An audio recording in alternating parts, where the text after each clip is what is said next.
આપણે 3 ઉર્જાની વાત કરીએ છીએ કે 3 સ્થાનમાંથી આપણી બોડીની અંદર એનર્જી આવે છે, બરાબર. એટલે એક ઉર્જા છે આપણી પ્રાણ ઉર્જા. પછી બીજી ઉર્જા જે છે કે આપણે આ જે બહારની જે ઇન્દ્રિયો છે જેના માધ્યમ દ્વારા જ્ઞાન ઇન્દ્રિય બહાર જાય અને એ બહાર જઈને જે ઇમ્પ્રેશન ફૂડો લે એ બીજી ઉર્જા છે. અને એક શ્વાસના માધ્યમ દ્વારા આપણે ઉર્જાને લઈએ છીએ, બરાબર. એટલે 3માંથી આપણને ઉર્જા તો આ બોડીને મળે છે. પણ આપણું કામ કેવું છે કે જેવી રીતે આપણે ટાંકી ભરી અને પછી આખા દિવસમાં એ ટાંકીને વાપરી નાખીએ એટલે બીજે દિવસે પાછી એને ભરવી પડે. એટલે સિલકમાં આપણે કંઈ બચાવતા નથી. એટલે જે વસ્તુને આપણે બચાવીએ નહીં તો કોઈ વખત જો ના આવે તો આપણને આપદા પડે એમ છે, બરાબર.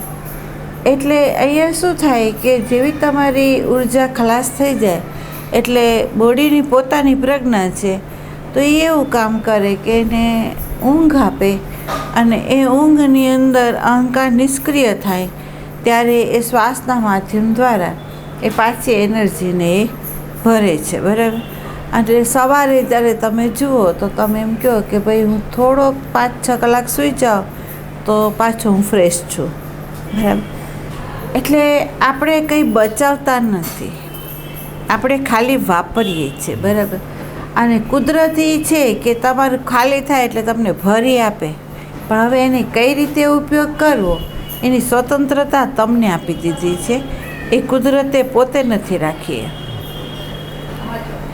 એટલે તમને એમ કહેવામાં આવ્યું કે આ ચિત્ત ઉર્જા જે છે એ માનવ દેહની અંદર આપણે જેવા આવ્યા એટલે ઉત્ક્રાંતિની દૃષ્ટિકોણે આપણી અંદર મન અને બુદ્ધિ અને ચિત્ત એક એવું સાધન આપણને આપ્યું કે જે સાધનના માધ્યમ દ્વારા આપણા નિજી સ્વરૂપનું બોધ પણ થાય, સાધનનું ભાન થાય અને પ્રકૃતિ કઈ રીતે પરિવર્તનશીલ છે એનું જ્ઞાન થાય અને 3 ગુણમાં કેવી રીતે રમી રહી છે એનો બોધ થયા પછી એ પ્રકૃતિથી અસંગ થઈ આપણે આપણું જે પ્રારબ્ધ હોય એને ભોગવીને આપણે આપણા મૂળભૂત જે સ્વરૂપ છે એની અંદર આવી જવાનું છે. એટલે દેહ મળ્યો છે, આત્મદેવને જે વસ્તુ ઢંકાઈ ગઈ છે જેનાથી એ બધા વસ્ત્રોને ઉતારવા માટે છે.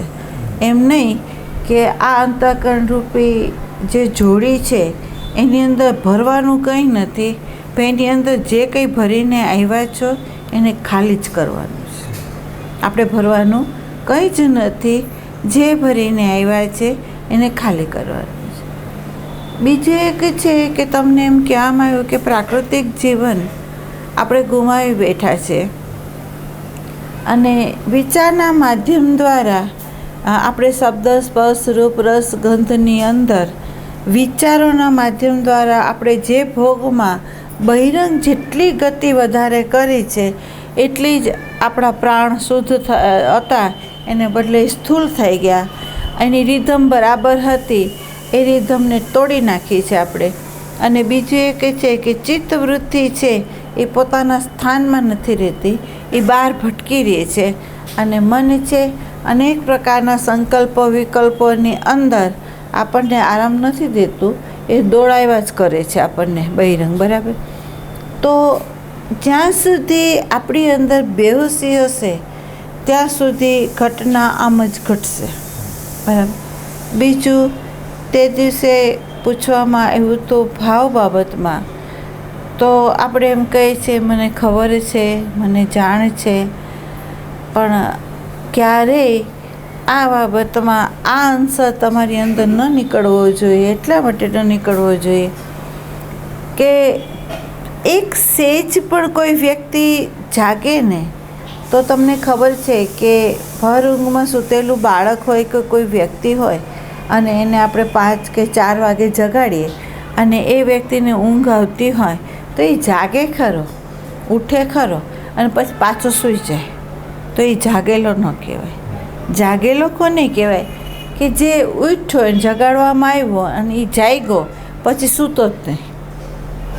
એણે જે સ્થાનમાં એણે આરામ રાખ્યો હતો એ સ્થાનને જ એણે છોડી દીધું.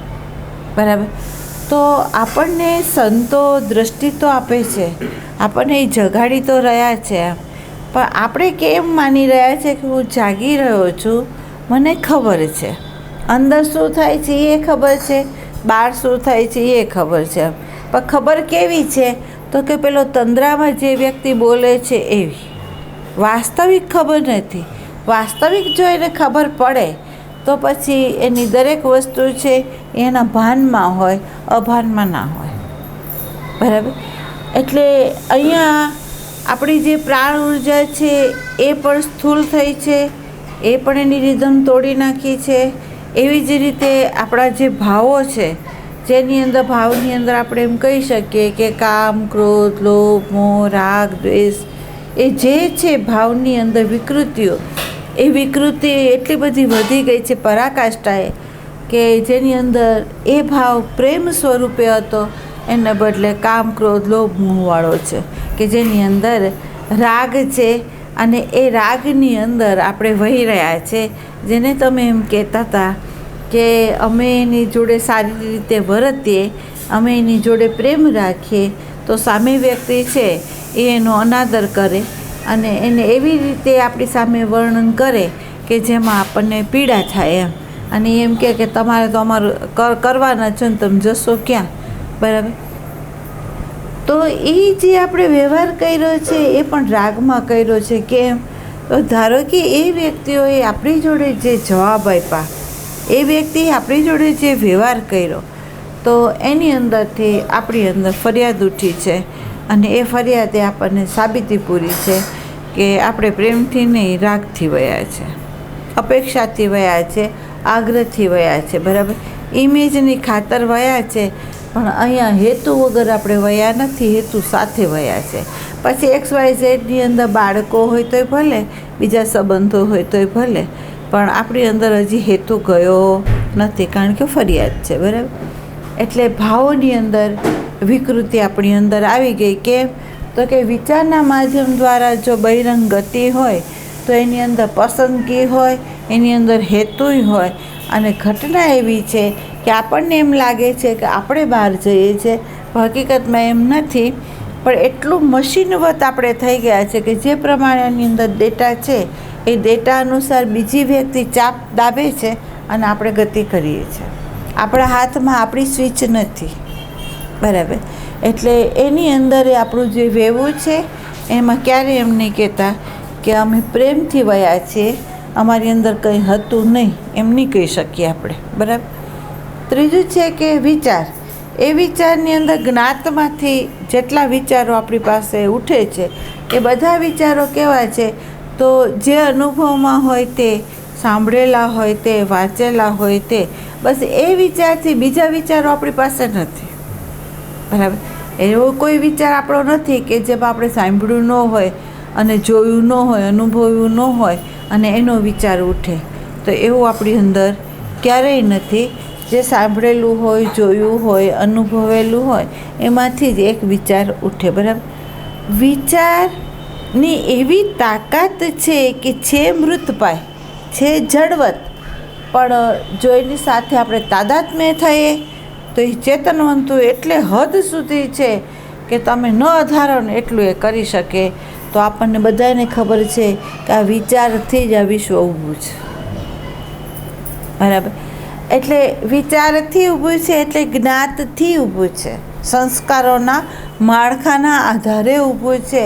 એટલે આપણે એમ કહીએ છીએ કે પાંચેય કર્મ ઇન્દ્રિયો છે એ તો એવી છે કે જે વસ્તુ જેવી હોય એવી જ બતાવે છે. પણ એની પાછળ જે ઊભું રહેલું પરિબળ છે, જે આપણી જ્ઞાન ઇન્દ્રિયો જે છે એ એવી છે કે એ સંસ્કારી સાથે તાદાત્મ્ય થઈ આના માધ્યમ દ્વારા એ જોવે છે. એટલે એને ભ્રમણા લાગે છે કે આ વિશ્વ છે, આ વ્યક્તિ છે, આ હું છે, આ મારા છે. એની ભ્રમણા એને એટલે થાય છે કે એ સંસ્કાર સાથે તાદાત્મ્ય થઈને કર્મ ઇન્દ્રિયના માધ્યમ દ્વારા એ આને જોવે છે. બરાબર. એટલે વિશ્વ ઊભું છે કર્મ ઇન્દ્રિયના માધ્યમ દ્વારા અને ભ્રમણા ઊભી છે અંદર. બરાબર. વિશ્વ આમ છે અને વિશ્વ પ્રત્યેની જે ભ્રાંતિઓ છે એ આપણી અંદર છે. અને એ ભ્રાંતિનું એ કારણ શું છે તો તમને સીધું સમજાયું છે કે સંસ્કાર અને સ્મૃતિની સાથેનું જે તાદાત્મ્યપણું છે એ અનેક પ્રકારની ભ્રાંતિઓ આપણી અંદર ઊભી કરે છે. વાસ્તવિક જે છે તત્વ એને આપણને જોવા દેતું નથી. બરાબર. એટલે વર્તમાનનો જે દરવાજો છે એ દરવાજો એવો છે કે તમે ત્યાં ત્યારે જ ઊભા રહી શકો કે તમારો એક એક ક્ષણ એમાં ઊભા રહેવા માટેનો જો પુરુષાર્થ કર્યો હોય તો જ. પણ જો તમે એમ કહો કે આખો દિવસ હું બેહોશીમાં વહું અને જે સમયે પ્રસંગ ઘડાય ત્યારે હું હોશમાં આવું તો એ બની ન શકે. ધારો કે અચાનક કન્યાને તમે એમ કહો કે અધ્ધર બેડું લઈને આવ તો એ ન લાવી શકે. એને લાંબા કાળનો અભ્યાસ હોય તો જ એ મસ્તકેથી બેડું લઈને આવી શકે, નહીંતર નહીં. એને પકડવું જ પડે. બરાબર. એમાં આપણે ઈચ્છીએ છીએ કે હર પલ હર ક્ષણ આપણે ભાનમાં રહીએ એમ, પણ ભાનમાં રહેવા માટે તમારી પાસે અભ્યાસ કેટલો છે? તમે એની અંદર આ 24 કલાક છે એમ તમે તમારા આત્મદેવના માટે તમે આપ્યા કેટલો સમય? તો આપણને બધાને ખબર પડશે કે આપણી પાસે એનો સમય નથી.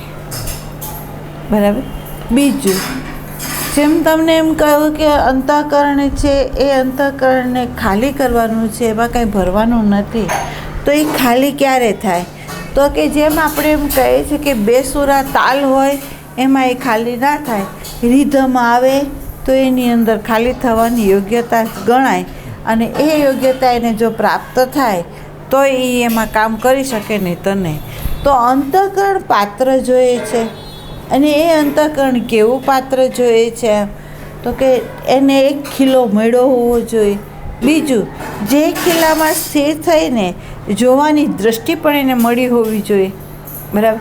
અને જો જોવાની દૃષ્ટિ એને મળી હોય તો એને આ જ્ઞાન હોવું જોઈએ કે પોતાનું નિજી સ્વરૂપ શું છે અને જે દેખાય છે એ શું છે. એનો બોધ એને એની પાસે હોવો જોઈએ. બરાબર. જો આ ત્રણમાંથી એક વસ્તુ ન હોય તો પણ એને બોધ ન થાય. અને જો ત્રણ વસ્તુ હોય તો અહીંયા સંગમ સધાઈ જાય અને યોગ થાય. બરાબર. તો હવે અહીંયા આપણે જે કેર કરવાની છે, આપણે સજાગ રહેવાનું છે, ક્યાંથી રહેશું એમ. ધારો કે કોઈ વ્યક્તિ હોય એ કર્મ કરતી હોય એટલે સેવા કરતી હોય, પણ સેવાની અંદર એને દૃષ્ટિ ન હોય અને એ ભાનમાં ન રહેતી હોય તો એ અનેક પ્રકારના ઇમ્પ્રેશન ફૂડો અંદર લઈ લેશે અને રાગ, દ્વેષ, કામ, ક્રોધના જાળામાં એ ફસાયેલું રહેશે એમ. બરાબર. પણ જો એને દૃષ્ટિ મળી હોય એની દૃષ્ટિ સાથે એ સેવામાં જો જાય તો એની અંદરથી તાણાવાણા તૂટે ને તો ન તૂટે. બરાબર. એવી જ રીતે જે વ્યક્તિ પ્રાણના માધ્યમ દ્વારા સાધના કરતું હોય અને એ સાધનાની અંદર ધારો કે એને સમાધિ લાગી ગઈ. બરાબર. તો લાગ્યા પછી એ વ્યક્તિ જ્યારે બહિરંગ આવે છે ત્યારે પણ આપણને એ જોવાનું છે કે વ્યક્તિની જે દૃષ્ટિ છે અને દૃષ્ટિની સાથે એનું જે વહેવું છે એ ખરેખર અધિષ્ઠાનને આધારમાં રાખીને વહે છે કે પછી પ્રકૃતિને લક્ષ્યમાં રાખીને અવ્યક્ત જે શક્તિઓ છે એ શક્તિનો ઉપયોગ કરીને પોતાના અહંકારને પોષે છે. જેવી રીતે ચાંગદેવ. બરાબર. એક જ્ઞાનના માર્ગે હાલેલા જે વ્યક્તિ છે અને એ જ્ઞાનનો અધિકાર એની પાસે છે અને જ્ઞાનના શાસ્ત્રના અધ્યયન કરેલા હોય, પણ એક સૂક્ષ્મ એક વૃત્તિ એવી હોય કે જે વૃત્તિ ક્યાંક ચોંટી ગઈ હોય તો પણ એ મુક્તતા અનુભવી નથી શકતી. એ પણ આપણને બતાવવામાં આવે છે કે આદ્યગુરુ શંકરાચાર્ય એને એમ કહેવામાં આવે છે કે સામેથી એને એવું હતું કે 4 શિષ્યોની સાથે જતા હતા અને ચાંડાળને જોઈને એને એવું કીધું કે ભાઈ અહીંથી ખસી જાઓ, કારણ કે અમારે અહીંથી જવું છે. તો એને જાતિ દેખાણી. બરાબર. તો વૃત્તિ ક્યારે કેવી રીતે કયું દૃશ્ય બતાવીને અધિષ્ઠાનને કેવી રીતે ચૂકવાવીને એને ક્યાં લઈને આવીને એનો અહંકાર કેવી રીતે અભિવ્યક્ત કરે છે અને દ્વૈતની અંદર આવીને એ કેવો વ્યવહાર કરી જાય છે એ આપણને ખબર પડે છે. એક ક્ષણ ચૂક્યા શંકરાચાર્ય, એક ક્ષણ જ અને એને જાતિ દેખાડી. બરાબર. એવી રીતે એક ક્ષણ ચૂક્યા લક્ષ્મણને ભીલણી દેખાણી. બરાબર. એવી રીતે એક ક્ષણ ચૂક્યા તો એની દૃષ્ટિની અંદર સુવર્ણનું હરણ દેખાણું. એક ક્ષણ વિવેક ચૂક્યા તો મહાભારત રચાઈ ગયું. એક ક્ષણ વ્યવહારમાં વિવેક ચૂક્યા તો રામાયણ રચાઈ ગઈ. તો એક ક્ષણ જ ચૂક્યા છે, આમ કાયમ અખંડ નથી ચૂક્યા, પણ એક ક્ષણ ચૂક્યા છે. અને આ પરિણામ જો આવતું હોય તો જે વ્યક્તિ અખંડ ચૂકતી હોય તો એ કેટલા ફળોને લઈને બેસતી હશે, આમાંથી આપણે સમજવાનું છે. તો અહીંયા એમ કહે છે કે વર્તમાનના દરવાજે તમે આવો અને પહેલાં સભાન તમારે ક્યાં થવાનું છે? તો ન તો આ દેહની અંદર, ન તો તમારા કર્મની અંદર, ન તો તમારા ભાવોની અંદર, પણ તમે તમારી 5 જ્ઞાન ઇન્દ્રિયો જે છે એ શબ્દ, સ્પર્શ, રૂપ, રસ, ગંધની અંદર જ્યારે એ પ્રવેશ કરે છે એ વખતે સભાન થાવ. પહેલું સભાન તમારે ક્યાં થવું પડશે? અહીંયા. બરાબર.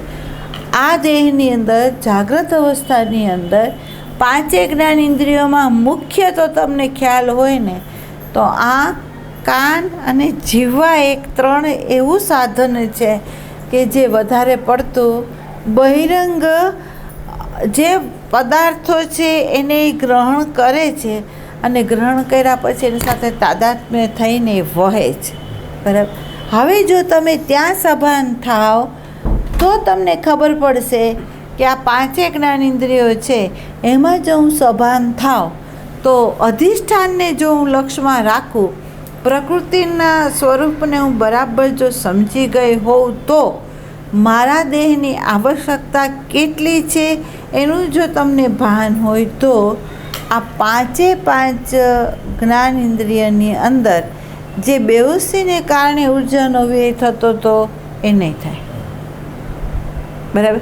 એટલે પહેલી સભાનતા તમારે આ ઇન્દ્રિયોમાં તમારે લાવવી પડશે. જાગ્રત અવસ્થાની અંદર તમે સભાન થઈ જાઓ. બરાબર. હવે સભાન થાવ એટલે તમે જુઓ, એટલે તમને એક વખત બતાવવામાં આવ્યું હતું કે દૃષ્ટિના માધ્યમ દ્વારા સુરદાસ ચૂક્યા. બરાબર.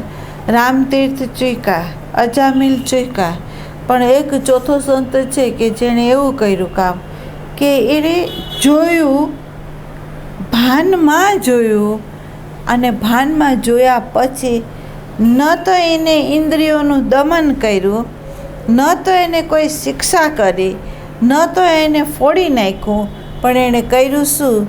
તો કે ભાનમાં રહીને એણે જોયું તો પ્રકૃતિ જે હતી અધિષ્ઠાનના આધારે સૌંદર્યવાન હતી, તો એને પરમાત્મા જે આધારે છે એના પ્રત્યે અહોભાવ થયો, પણ એમાં એ વહી ન ગયા.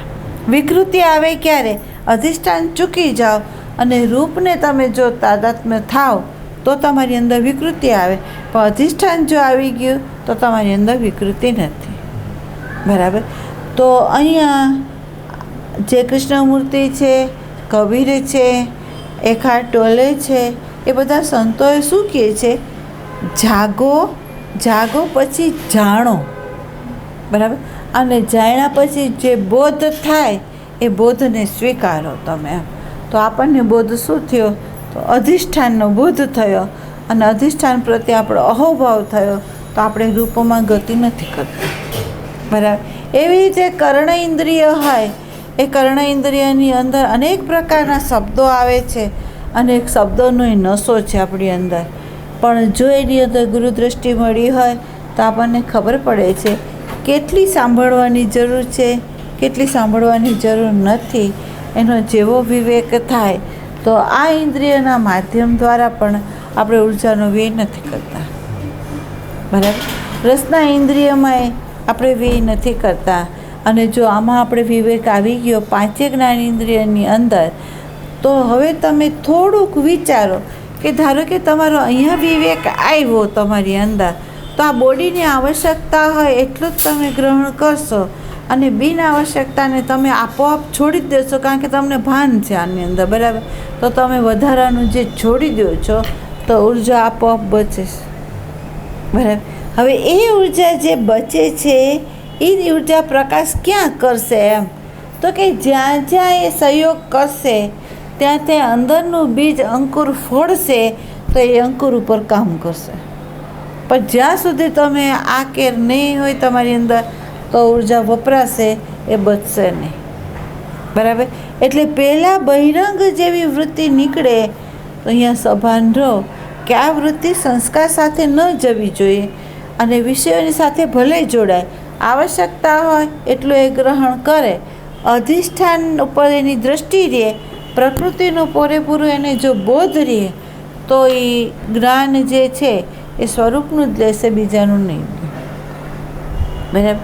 એટલે હવે બીજ જે છે એને તમને કહેવામાં આવ્યું છે કે વાસનાના બીજો આપણી અંદર કેવી રીતે પડે છે, તો વર્તમાનનો દરવાજો ચૂકી જાય છે અને થાય છે શું, તો કે શબ્દ, સ્પર્શ, રૂપ, રસ, ગંધ આપણી સામે આવે છે એ વખતે મન શરૂઆતની અંદર હાજર હોય અને બીજી ક્ષણે છે ને એ આઉટ થઈ જાય છે, બરાબર. હવે બીજી ક્ષણે વયું જાય તો અધૂરપ મનમાં છે, આત્મામાં નથી, અધૂરપ દેહની અંદર નથી પણ મનની અંદર છે, બરાબર. હવે આ મન છે એક ક્ષણ એની અંદર હાજર રહે અને બીજી ક્ષણે વયું જાય તો એને જે સામે વસ્તુ આવી છે એને પૂરેપૂરું એણે માણ્યું નથી, બરાબર. માણ્યું નથી એટલે જેટલી ક્ષણે વયું ગયું અને પાછું જ્યારે હાજર થયું ત્યારે જે સાધન છે એ તો તૃપ્ત થઈ ગયું, તો હવે એ લઈ ન શકે, એને ભોગનો આનંદ એ લઈ ન શકે. એ થાય શું, તો કે એ જ શબ્દ, સ્પર્શ, રૂપ, રસ, ગંધની અંદર એને વારંવાર ભોગવવાની ઈચ્છા થાય અને જે ઈચ્છા થાય એ જ વાસનાનું રૂપ લે, કે વાસીને એ ગ્રહણ કરી જાય છે, બરાબર. વાસીનું ચિંતન કરી જાય છે એટલે અંદર બીજ ઊંડા પડી જાય છે, બરાબર. હવે એ બીજ ન પડે એના માટે કરવું શું, તો જો તમે પ્રેઝન્ટ મોમેન્ટમાં રહીને એને પૂરેપૂરી સભાનતાથી તમે ભોગવો તો આ મનની અંદર અધૂરપ રહેશે નહીં, અને જેની અંદર અધૂરપ રહેશે નહીં તો એના સંકલ્પ વિકલ્પો ઓછા થઈ જશે, બરાબર. સંબંધની અંદર કામ, ક્રોધ, લોભ, મોહ ઉઠે છે એ ક્યારે ઉઠે છે, તો આપણને ખબર પડે છે કે આપણું મૂળ કેન્દ્ર છે એને આપણે છોડી દઈએ છીએ, સંસ્કારની સાથે આપણે તાદાત્મ્ય થઈએ છીએ અને એ સંસ્કારની સાથે તાદાત્મ્ય થઈને કરીએ છીએ શું, તો કે ભૂતકાળ ભસ્મીભૂત છે એ ભસ્મનો આધાર લઈને ભવિષ્યની કલ્પના કરીને વર્તમાનની અંદર આપણે સંબંધની અંદર આવીએ છીએ ત્યારે જે ઘટનાઓ ઘટી હોય એ પ્રમાણે આપણે એને જોઈએ છીએ અને એ રીતે વ્યવહાર કરવા જઈએ છીએ. તો એ વ્યવહારની અંદર કાં તો ઈચ્છાઓ હોય, કાં તો ક્રોધ હોય, કાં તો ધૃણા હોય, કાં તો રાગ હોય, બીજું કંઈ અંદર હોય નહીં, બરાબર. પણ જો એ વખતે સંબંધની અંદરે આપણને જો ગુરુદૃષ્ટિ મળી છે અને ધારો કે ઉર્જા બચી છે એના પ્રકાશમાં આપણને જો દેખાય છે તો આપણને ખબર પડે કે અહંકારના કેન્દ્રમાંથી મેં આ જોયું તો એ વ્યક્તિના ગુણધર્મને એણે મને બતાવ્યા, બરાબર. તો ભલે એણે બતાવ્યા હોય પણ મારે એની સાથે તાદાત્મ્ય નથી થવું, અને જો હું તાદાત્મ્ય ન થાઉં એને અધિષ્ઠાનનું સ્વરૂપ આપીને જો એની જોડે હું વ્યવહાર કરું તો આજે કદાચ આપણા સંસ્કારો હાવી થાય તો ધીમે ધીમે જેમ જેમ તમે એને જોતા જશો તે સંસ્કાર દબાશે અને કરશે શું, તો કે આપણું જે પોતાનું જે જ્ઞાન છે એનો આવિર્ભાવ થશે અને આપણા વ્યવહારની અંદર સુધારો થઈ જશે, જે વ્યવહાર દ્વૈતમાં થાય છે, બરાબર. તો હવે એ દ્વૈતમાં થતો જો વ્યવહાર હોય એ અદ્વૈતમાં રૂપાંતરણ થાય તો પછી તમારી અંદર આ અપેક્ષા, આ પસંદગી કે આ આદર્શ અથવા ફરિયાદ છે ખરી? તમારે નિરીક્ષણ કરવાનું છે કે પાંચે જ્ઞાનેન્દ્રિયોમાં જો હું ભાનમાં રહું અને વ્યવહારમાં આવું તો મારી ભાવની વિકૃતિ, પ્રાણ ઉર્જાનું જે વ્યયપણું જે છે એ ન થાય, એ રિધમમાં આવવા માંડે. એને તમારે રિધમમાં લાવવા માટે કાંઈ ન કરવું પડે, ખાલી અહીંયા ભાન રાખવા પણ છે તમારે. ભાન રાખો એટલે એની મેળે રિધમ આવે. રિધમ લાવવા માટે તમારે કાંઈ કરવાનું નથી. કેમ? તો રિધમ તૂટી છે વિચારના માધ્યમ દ્વારા, રિધમ તૂટી છે બેહોશીને કારણે, રિધમ તૂટી છે સંસ્કાર અને સ્મૃતિના તાદાત્મ્યપણાને લીધે. બરાબર. હવે તમે જુઓ, ખાલી જાગ્રત અવસ્થામાં આટલા જાગરણથી તમારા વ્યવહારની અંદર વિવેક આવે છે અને ભાવની અંદરની જે વિકૃતિ છે એ ધીમે ધીમે ધીમે ધીમે ધીમે શુદ્ધ થતી જાય. અને તમારો વ્યવહાર કેવો થાય? તો કે 1 દિવસ, 2 દિવસ, 3 દિવસ, મહિનો, વરસ, કદાચ તમારી અંદર અમુક સંસ્કારો ઉભરી આવે અને તમારે પ્રેમને બદલે રાગ અને દ્વેષ લાવે. પણ જો તમે આ રિધમને તોડો નહીં તો ધીમે ધીમે એનું રૂપાંતરણ થતું જાય અને તમારી અંદર શુદ્ધ પ્રેમનું પ્રાગટ્ય થાય. બરાબર. પણ શેનાથી થાય પ્રેમનું પ્રાગટ્ય? તો વિધિ વિધાનથી નહીં, ભાનમાં રહો તો, જાગરણમાં રહો તો, અને જાગરણ સાથે જુઓ અને એનો બોધ કરો તો, નહીં તો નહીં. બરાબર. તો ભાવની વિકૃતિ એમાંથી જાય. બરાબર. બીજું છે કે પ્રાણ ઉર્જા છે એની અંદર તમને કહેવામાં આવ્યું છે કે પ્રાણ ઉર્જા રિફાઇન થાય. બરાબર. અને એની અંદરથી આપણું શુક્રાણુ બને છે અને શુક્રાણુની એવી શક્તિ છે કે જે સર્જન કરે છે. બરાબર. હવે એ શુક્રાણુની જે શક્તિ છે એ સર્જન કરે છે તો તમારે એ જોવાનું છે કે ઘણી વ્યક્તિ હોય એ બ્રહ્મચર્ય પાળતી હોય. જોજો, ઘણી વ્યક્તિ હોય એ બ્રહ્મચર્ય પાળતી હોય, પણ બ્રહ્મચર્ય પાળ્યા પછી એની ગુરુ દ્રષ્ટિ જો એને ન મળી હોય તો એ જ ઉર્જાને ક્યાં વાપરે છે? તો તમને ખબર પડશે કે કોઈ વ્યક્તિ છે એ બહિરંગ પ્રવૃત્તિની અંદર, કોઈ વ્યક્તિ વિચારોની અંદર, કોઈ વ્યક્તિ ભાવોની અંદર, એટલે સેવામાં ભાવ લાવીને એ જાય અને એની અંદર એ ઉર્જાને એ વાપરી નાખે છે, એ કંઈ બચાવતી નથી. તો આ બ્રહ્મચર્યનો કોઈ અર્થ નથી. બાહ્ય આ જે બ્રહ્મચર્ય છે એનો કોઈ અર્થ નથી. કેમ? તો કે એ ઉર્જા જે છે એ ઉર્જાને એને ક્યાં વાપરવાની છે? તો કે એ જ ઉર્જાને આ અંતરંગ જે ભાવોની વિકૃતિ છે, વિચારોની હારમાળાઓ છે, એની ઉપર એને ફોક્સ પાડવાનો છે.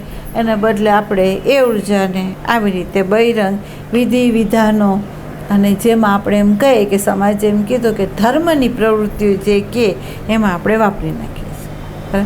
જેને કેવલ્ય મુક્તિ જોતી હોય એ વ્યક્તિની આ વાત છે કે એણે આ ઉર્જાને ક્યાં વાપરવી? તો કે પોતાના અંતર્નિરીક્ષણની અંદર, પોતાની જાતની નિરીક્ષણની અંદર એને વાપરવાની છે. એને બાહ્ય પ્રવૃત્તિમાં ક્યાંય જવાની જરૂર નથી. એ જો આમાં નહીં વાપરે અને બાહ્ય પ્રવૃત્તિને જો વાપરી નાખશે તો સમજી લેજો કે એ રોંગ ગઈ છે. બરાબર. એટલે કહેવામાં આવે છે કે ઉર્જા તો બચાવીએ. કદાચ આપણે એમ કહીએ કે કોઈ સંતોના સંઘમાં આવીએ, કોઈ શાસ્ત્રના સંઘમાં આવીએ તો આપણે બચાવી તો લઈએ છીએ, પછી એને વાપરવી ક્યાં? એનું જ્ઞાન નથી, એના જ્ઞાનનો અભાવ છે. બરાબર. પણ જે સંતો ચાલ્યા છે એને ખબર છે કે આ ઉર્જાને ક્યાંય ન વપરાય. મારી અંદર પડેલા જન્મ જન્માંતરના જે બીજ છે એને જોવામાં જ વપરાય. બરાબર. તો એ એના જોવામાં નાખે છે. બરાબર. એ સેવા કોની કરે છે? તો કે પોતાના આત્મદેવની જે સેવા કરે છે, એ આત્મદેવની જ પૂજા કરે છે. એ આત્મદેવના માટે જ પુરુષાર્થ કરી રહ્યું છે, બીજા માટે નહીં. બરાબર. અહીંયા બીજો શબ્દ જ નથી, અહીંયા પોતાનું નિજી સ્વરૂપ સાથેનો જ પ્રેમ છે. બરાબર. વૃત્તિ પોતે શિષ્યા બનીને એ આત્મદેવને ગુરુ માનીને એની તરફ ગતિ કરી રહી છે. જ્યાં સુધી આ ઘટના ન ઘટે ને ત્યાં સુધી તમે જે મુક્તિની વાત કરો છો એ સંભવતી નથી. બરાબર. એટલે સાધના અંતરંગ છે, શિષ્યાવૃત્તિ છે અને ગુરુ દ્રષ્ટા છે. બરાબર. જ્યાં સુધી એ દ્રષ્ટારૂપી ગુરુની કૃપા આપણી ઉપર ન ઉતરે, એની દૃષ્ટિથી આપણે જો જોવાનું શરૂ ન કરીએ ત્યાં સુધી મુક્તિ ઘણી દૂર છે. બરાબર. તો અહીંયા ઉર્જાનો સદુપયોગ આપણે કેવી રીતે કરવો? તો આ 5 જ્ઞાન ઇન્દ્રિયમાં સભાન થઈ જાઓ. ધારો કે નેત્રથી તમે કંઈ પણ જુઓ, તમારે જોવાનું કે શું જોવે છે, રૂપ જોવે છે કે અરૂપ જોવે છે. શબ્દનું શ્રવણ કરે છે તો એને ખ્યાલ રાખવાનો છે કે હું શબ્દનો અર્થ, શબ્દની સંવેદના કે અનુભવ ગ્રહણ કરું છું, કે શબ્દાતીત છે એને ગ્રહણ કરું છું? હું કોને ગ્રહણ કરું છું? હું સ્પર્શને ગ્રહણ કરું છું કે સ્પર્શની પાર જે આધાર છે એને ગ્રહણ કરું છું? આપણને ખબર નથી. થોડા તમે ડીપ જાઓ તો તમને ખ્યાલ આવશે કે શબ્દ, સ્પર્શ, રૂપ, રસ, ગંધના માધ્યમ દ્વારા તમે જેની સાથે સંયોગમાં જાઓ છો ને એ વખતે એક ક્ષણ એવી આવે છે કે જેની અંદર દ્વૈત તૂટી જાય છે, અદ્વૈત સધાય છે, અને અદ્વૈત સધાતા આપણી અંદર એ ભાવ પ્રગટ થાય છે, પ્રેમ પ્રગટ થાય છે, શાંતિ પ્રગટ થાય છે, મૌન પ્રગટ થાય છે, અદ્વૈત પ્રગટ થઈને બોધ આપે છે. પણ આપણે એટલા બધા અંધ છીએ, એટલી બધી દૃષ્ટિની અંદર અભાવ છે કે આપણે એને નામ આપી દે છે સામે વ્યક્તિનું. ઘણા લોકોનું કેવું મેં સાંભળ્યું છે કે મા બાળક ભેટે ત્યારે, મા બાળક સ્તનપાન કરાવે ત્યારે, પતિ પત્નીના સંયોગમાં આવે ત્યારે, પછી તમે કોઈ વ્યક્તિની પ્રીતિ હોય તમને, એની સાથે તમે જોડાવ ત્યારે તમને ખ્યાલ નથી કે એને લીધે શાંતિ, એને લીધે આનંદ, એને લીધે શૂન્યતા છે, કે પછી એક ઘટના એવી ઘટી કે મનોવૃત્તિ શાંત થઈ ગઈ અને આપણું જે સ્વરૂપ છે એ પ્રગટ થઈ ગયું અંદર, અને પ્રગટ થઈને એનો પોતાનો જે નિજી સ્વભાવ હતો એને પ્રગટ કરીને આપણને આપી દીધો. એક ક્ષણ આપણે જો ભાનમાં રહીએ તો આપણને ખબર પડે છે કે આનાથી નહીં, આપણા પોતાના નિજી આત્માથી જ આપણને આ મળ્યું છે, આ વ્યક્તિથી આપણને કંઈ મળતું. બરાબર? તો એવો બોધ આપણને ક્યારે સતત મળતો રહે તો હર પલ હર ક્ષણનો જો તમારો અભ્યાસ હોય તો, નહીંતર નહીં. તમે એમ કહો કે આખો દિવસ હું બેહોશીમાં કાઢું અને એક ક્ષણ માટે હું હોશમાં કેમ ન રહી શકું, તો એ નહીં રહેવાય. અભ્યાસ માંગે છે. બરાબર? તો પાંચેય જ્ઞાનેન્દ્રિયની અંદર જો તમે સભાન રહો તો મન અને બુદ્ધિ જે છે એ જ્ઞાતનો આધાર લઈને જેમ ભટકે છે એનું ભટકવું બંધ થઈ જશે. એ હવે અંદર ભટકવાનું શરૂ કરશે, કારણ કે એને આપણને કંઈ આપતા નથી, એને પોષણ મળતું નથી, એ મુરઝાવાની તૈયારીમાં છે. અને જો એ મુરઝાય તો જ એ કંઈક કરી શકશે, નહીં તો નહીં કરી શકે. પણ આપણી સતત પ્રવૃત્તિ શેના માટે છે? તો આપણા અહંકારને પોષણ મળે ને એના માટે છે. એટલે જે પ્રવૃત્તિ ધર્મના નામે હોય તોય પણ ભલે, સેવાના નામે હોય તો પણ ભલે, આપણી અંદર દરેક પ્રવૃત્તિ છે એ પરમાત્મા માટે નથી, અહંકારને પોષવા માટે છે. પછી એ સારું વસ્ત્ર પહેરીને આવે તોય ભલે, અને વસ્ત્ર ઉતારીને આવે તો પણ ભલે. બરાબર? તો આવી રીતે જો વ્યક્તિ હાલે તો એની ભાવ ઉર્જા જે છે એ શુદ્ધ થવા માંડે. અને જેની ભાવ ઉર્જા શુદ્ધ થાય તો તમે એમ જુઓ તો તમારા પ્રાણોની અંદરની જે રિધમ તૂટી હતી, ગ્રંથિઓ બંધાઈ ગઈ હતી, જેને લીધે 7 ચક્રોમાં અશુદ્ધિ આવી ગઈ હતી, એ અશુદ્ધિ રહે ખરી? એ અશુદ્ધિ રહે ખરી? તમને એક ખ્યાલ રાખો, હનુમાનજી સેવા કરતા પામ્યા, દર્શયો કીર્તન કરતા એને પામ્યો, જ્ઞાનેશ્વર પ્રવૃત્તિની અંદર નિવૃત્તિને પામી ગયા. તો તમે વિચાર કરો એની પાસે કઈ એવી દૃષ્ટિ હતી? તો કે આ સભાનતાની એની દૃષ્ટિ હતી. પાંચેય જ્ઞાન ઇન્દ્રિયોની અંદર એ સજાગ હતા, અને સજાગ રહેવાથી એની અંદર ભાવની વિકૃતિ પણ ન રહે, અને પ્રાણોની અંદર કોઈ એવી સ્થૂળતા ના આવી, સૂક્ષ્મતા જ આવી. બરાબર? તો એનો પ્રાણ જે ઉર્જા છે એ ઉર્ધ્વગામી થઈ શકે, એ અધોગામી ન જઈ શકે. અધોગામીનો અર્થ થાય છે અહંકારના કેન્દ્રમાં રહીને જે મનોવૃત્તિ પ્રવૃત્તિ કરે એ બધી અધોગામી છે, અને અહંકારનું કેન્દ્ર છોડીને જે કંઈ પ્રવૃત્તિ કરે તો એની અંદર પ્રાણે ઉર્ધ્વગામી છે, ભાવે ઉર્ધ્વગામી છે, અને તમારી વિચારણા ઉર્ધ્વગામી છે. બરાબર? પણ જો અહીંયા સભા ન હોય તો, નહીં તો તમે ચૂકી જ જવાના. બરાબર? એટલે અહીંયા આપણને એવું બતાવ્યું છે કે મનનો જે સ્વભાવ છે એ એવો સ્વભાવ છે કે ભૂત અને ભવિષ્યની અંદર ભટકે છે અને વર્તમાનની અંદર એ સંસ્કારની સાથે તાદાત્મ્ય થઈને આપણને વિશ્વ બતાવી રહ્યું છે, એ ભ્રાંતિ કરાવી રહ્યું છે, એમાં આપણે સજગ થઈ જવાનું છે. હવે આમાં પ્રશ્ન હોય તો કહો.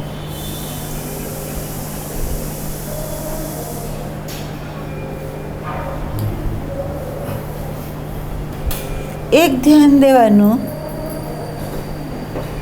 ખાલી તો જ થવાશે કે જો તમે પાંચેય જ્ઞાનેન્દ્રિયમાં સજાગ રહેશો ને તો જ. તમારે વિધિ વિધાન કંઈ નથી કરવાનું. જેની વિધિ ઘટી જાય છે, જેની વિધિ અંદર ઘટી જાય છે, એ વિધિ કરવાની નથી. વિધિ આપોઆપ થાય છે, પણ ક્યારે થાય? તો તમે જાગ્રતમાં તમારી પાંચેય જ્ઞાનેન્દ્રિયમાં તમે જાગ્રત હો તો જ, નહીં તો નહીં થાય. પણ તમે એમ કહો કે આ વિધિ કરું, આ વિધિ કરું, ઉપવાસ કરું, આવી રીતે રહું, તો નહીં. આ જ છે શુદ્ધિકરણનું સાધન, બીજું એકેય નથી. આની અંદર શુદ્ધ થશે શું? જોજો. જોવું એ કર્મ થયું, જોવું એ કર્મ થયું. અને જોવાથી જે દેખાયું અને એમાં તમે સભાન રહ્યા ને તો એ ધ્યાન થયું તમારું. એમાં તમે સભાન થઈ ગયા ને તો એ ધ્યાન થયું. અને જેની અંદર આ ધ્યાન પ્રગટ થઈ જાય ને એ સમાધિ જ હોય. સમાધિથી વિરુદ્ધ કોઈ અવસ્થા ના હોય, અંદર સમાધિ જ હોય, બીજું કંઈ ન.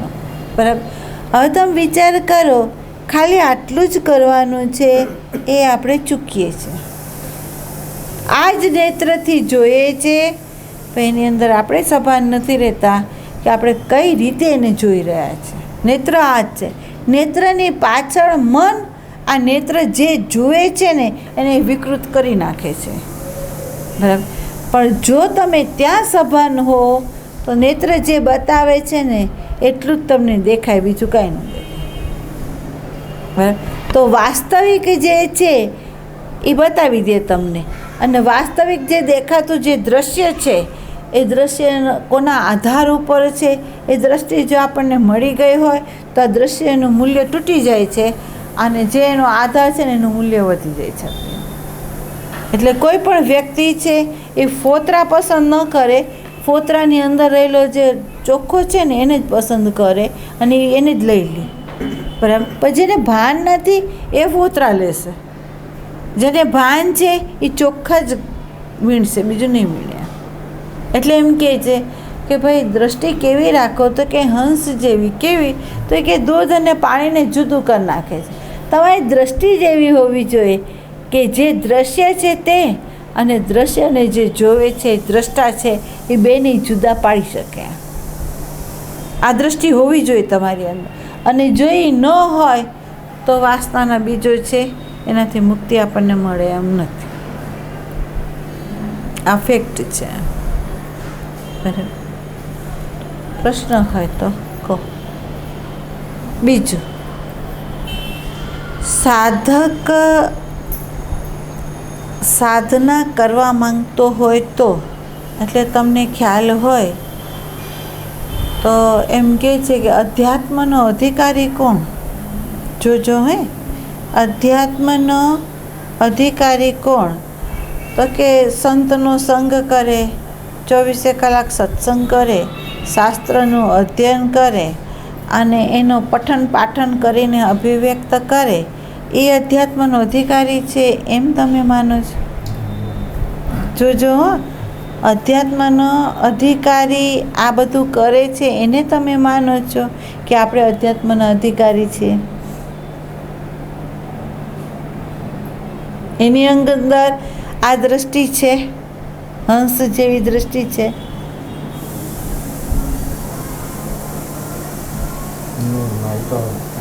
અથા તો બ્રહ્મ જિજ્ઞાસા એ જે કહેવામાં આવ્યું છે એ એવા પાત્રને કહેવામાં આવ્યું છે કે જેની દૃષ્ટિની અંદર વિવેકની જ્યોત જાગી છે.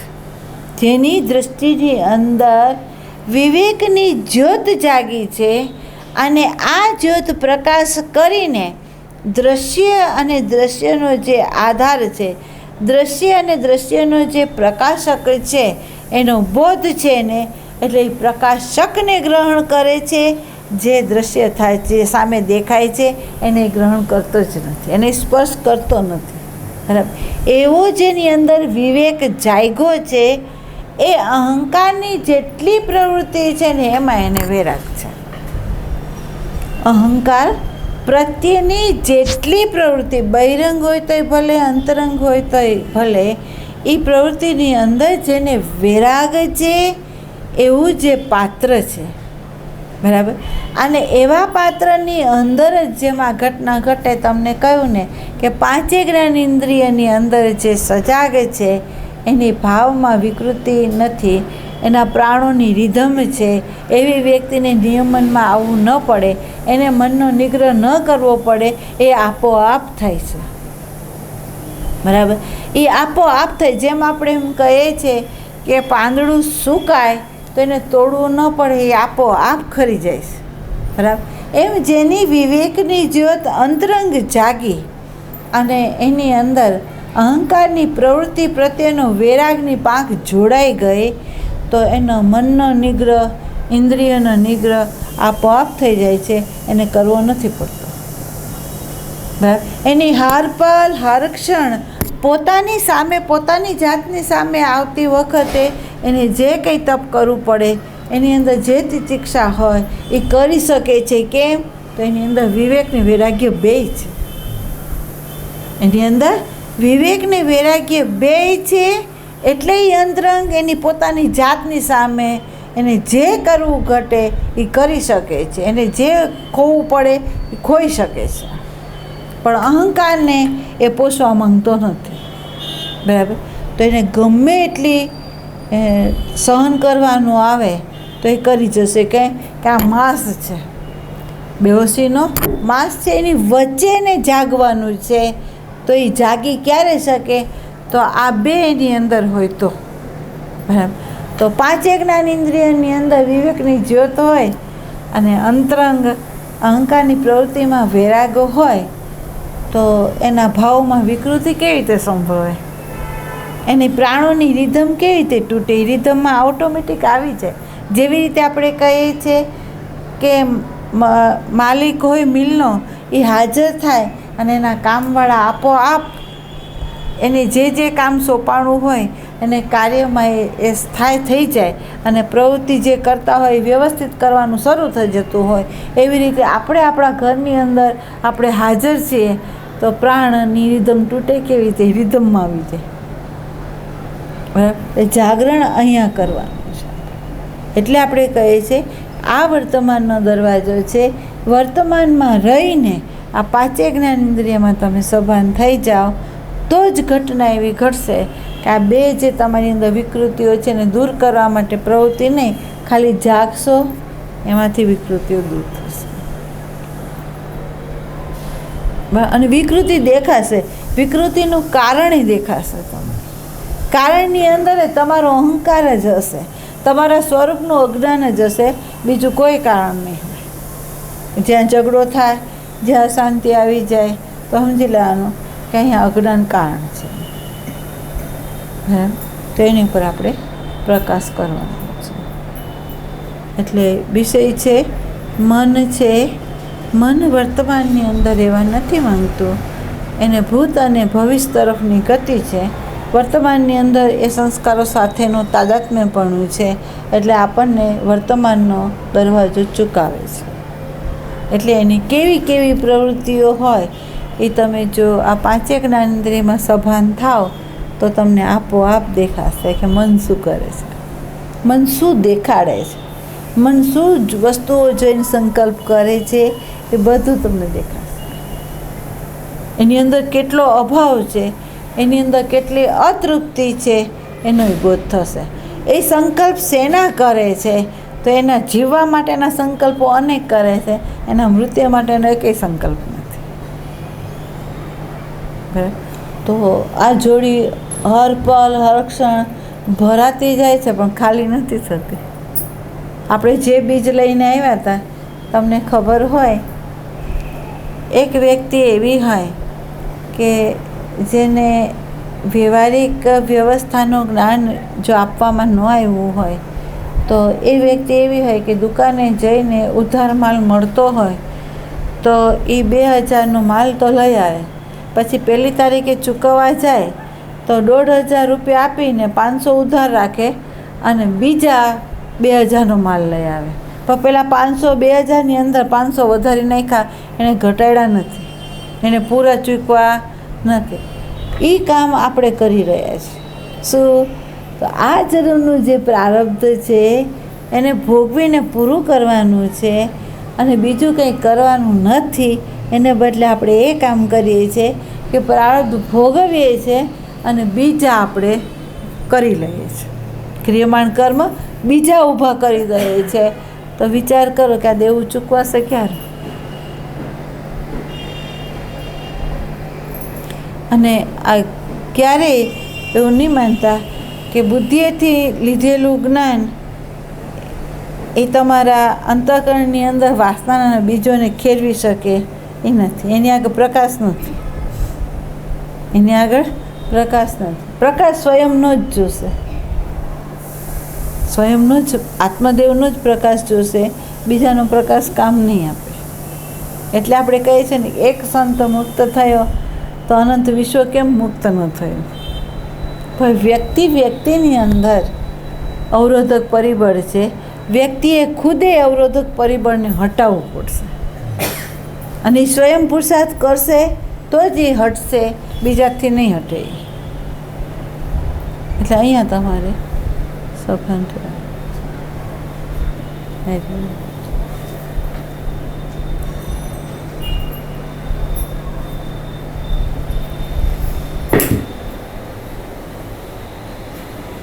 એક વસ્તુનું ધ્યાન દેવાનું કે અડધો પોણો કલાક એવો રાખવો કે તમારી ઇન્દ્રિયોને કોઈ ખોરાક નહીં આપવો. એટલે કેવી રીતે કહો કે નવરા બેઠા હોય, ઘરમાં કોઈ ન હોય તો આપણે કાં તો પુસ્તક લઈ લેશું, કાં મંત્ર લઈ લેશું, કાં તો વગાડશું, કાં તો ટીવીની સામે આવશું, કાં કોઈ વ્યક્તિની સામે આવશું. બરાબર? એ વખતે તમે એ કામ ના કરો. એવો સમય જો આપણને મળી જાય, કોઈ ના હોય, તો આપણી જાતની સામે આવી જાઓ, એની જોડે વાર્તાલાપ કરો અને એને જુઓ, એને સમજો, એને જાણો. ત્યારે પુસ્તક લઈને નહીં બેસવું. આ ના પાડું છું. જેટલું ઓછું વાંચશો અને અંદર જેટલા તમે નિરીક્ષણ કરશો ને એટલું જ તમે તમારા માળખાને ખેરવી શકશો. અને નહીં તો પછી એવું હશે કે તમારી પાસે સમય નહીં રહે. એટલે આપણે ખાલી થવાનું છે અને ખાલી તો જ થવાય કે આપણે એની જોડે બેસીએ તો. એટલે એકલા હો ને ત્યારે અંદર જે ઉઠતું હોય ને એને જોવું. એનાથી તમને ઘણું બધું ખબર પડશે. જોજો, જે બાળક હોય જાગૃતની અંદર એની જે અધૂરપ છે એને ખબર નથી હોતી કે મારી અધૂરપ ક્યાં રહી ગઈ, પણ જ્યારે સ્વપ્નમાં જાય ને ત્યારે એને ખબર પડે કે મારી વાસનામાં રહી ગઈ હતી, એટલે સપનામાં દ્રશ્ય સામે આવી ગયું. બરાબર? દિવસનો ક્રોધ ન કર્યો હોય તો સપનામાં ક્રોધ કરી લે છે, દિવસના ન ભોગવું હોય તો સપનામાં ભોગવી લે છે. પણ સપનું છે એ તમને પ્રકાશ કરે છે કે તમારી અધૂરપ આ છે, તો તમે જાગ્રતમાં જાગો. એની અધૂરપ ન રાખો કે જેથી સૂક્ષ્મ દેહમાં એ વસ્તુ વહી જાય. બરાબર? જાગ્રતનું તમે છોડી શકશો. અંદરના દેહની અંદર કોઈ પણ વસ્તુ વહી જશે ને એને કાઢવી બહુ અઘરી પડશે. એટલે સજાગ અંદર રહ્યો, બહાર નહીં. અંદર કોઈ વસ્તુ ઊંડી ન વહી જવી જોઈએ કે જે આપણા મૃત્યુને બગાડી દે. એમાં સજાગ રહેવાનું. બરાબર?